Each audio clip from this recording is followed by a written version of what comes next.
Welcome back again to Brayla's channel. Nagbabalik po tayong muli para sa isa na namang informative videos na para po sa inyo. This time ay para sa lahat ng senior citizens ang ating topic, lalo na sa mga senior citizens na hanggang ngayon ay hindi pa rin nakakatanggap ng kanilang benepisyo o hindi pa rin nakakatanggap ng kanilang pensyon. O di kaya ay mga senior citizens na nagkakasakit at nasa malayong lugar at hindi nabibigyan ng libreng serbisyo ng pamahalaan at iba pa. Ang lahat ng yan ay ating ibabahagi ngayon. But before po tayo mag-start sa ating topic, kung bago ka pa lang sa aking topic, please do kindly subscribe. Like and share na din sa ating mga kaibigan, kaanak o kapwa po natin senior citizens at please do share na din sa ating mga social media accounts para mas marami pa ang makaalam. With no further ado, let's begin na po sa ating topic. Breaking news. Panawagan ng mga senior citizens. Senior citizens nagwala dahil sa 4 na oras pumila para makuha lamang ang pensyon. Para sa mga hinaing o reklamo ng mga senior citizens, tara alamin po natin. Para sa lahat ng senior citizens at maging sa mga namumuno sa ating pamahalaan at maging sa mga municipalities na nakakasakop sa ating mga senior citizens. Ito po ay isang eye-opener para sa lahat ng ating mga nasa gobyerno naway mabigyan nila ito ng pansin at kaukulang serbisyo. Marami sa ating mga senior citizens ngayon ang nakakaranas ng matagal na paghihintay at hindi pa rin nabibigyan ng serbisyo at benepisyo ng ating pamahalaan. Ilan sa mga hinaing ng ating mga senior citizens ay ang mga sumusunod.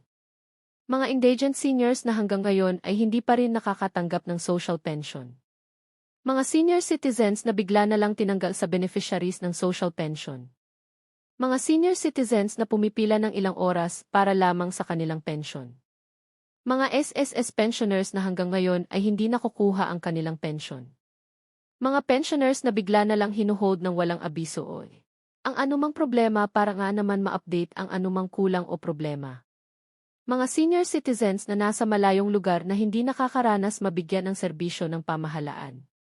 Kalimitan sa mga ito ay yung mga nasa remote areas o yung mga hindi napupuntahan ng ating mga local social workers.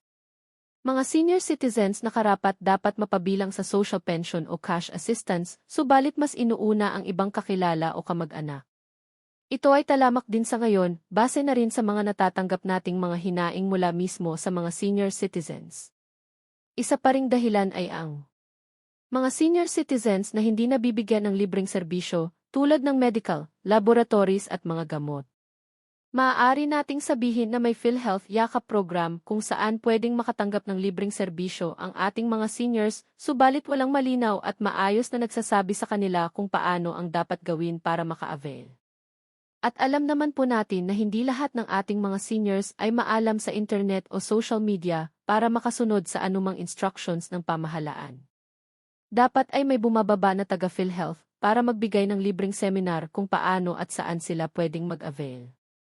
Isa rin sa dahilan ng lahat ng seniors, lalo na ang ating mga SSS o GSAS pensioners ang mga senior citizens na hanggang ngayon ay naghihintay pa rin ng kanilang universal social pension.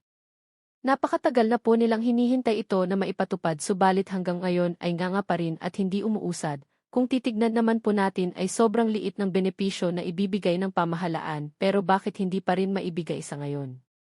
Imbes sa mga seniors mapunta ang benepisyo ay napupunta sa mga corrupt officials natin. Ito po ay isang pananaw lamang at wala po tayong tinutukoy na kung sino. At ito ay base na rin sa hinaing ng ating mga seniors. Mga senior citizens na nagkakasakit o namatay na nga, subalit wala pa ring natatanggap na tulong mula sa pamahalaan. Ito ang nakakalungkot na tagpo ng buhay ng ihi. Once nga naman namatay na ay wala na rin ang benepisyo.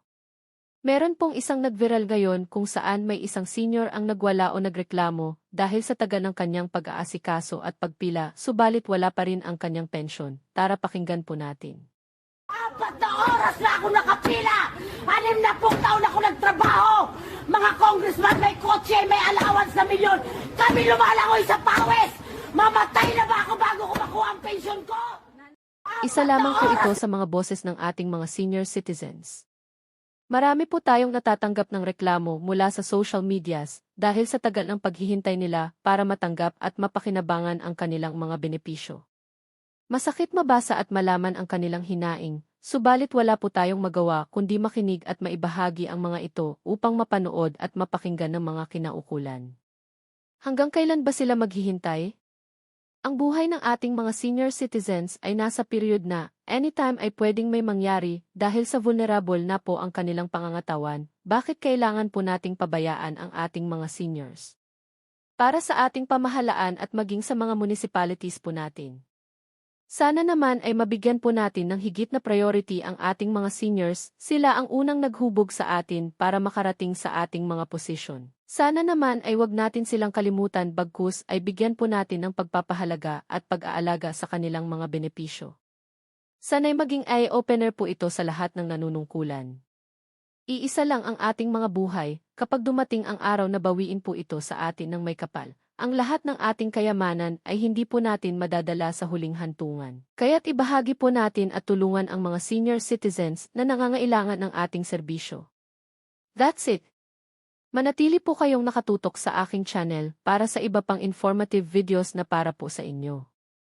Marami pong salamat and God bless po sa lahat.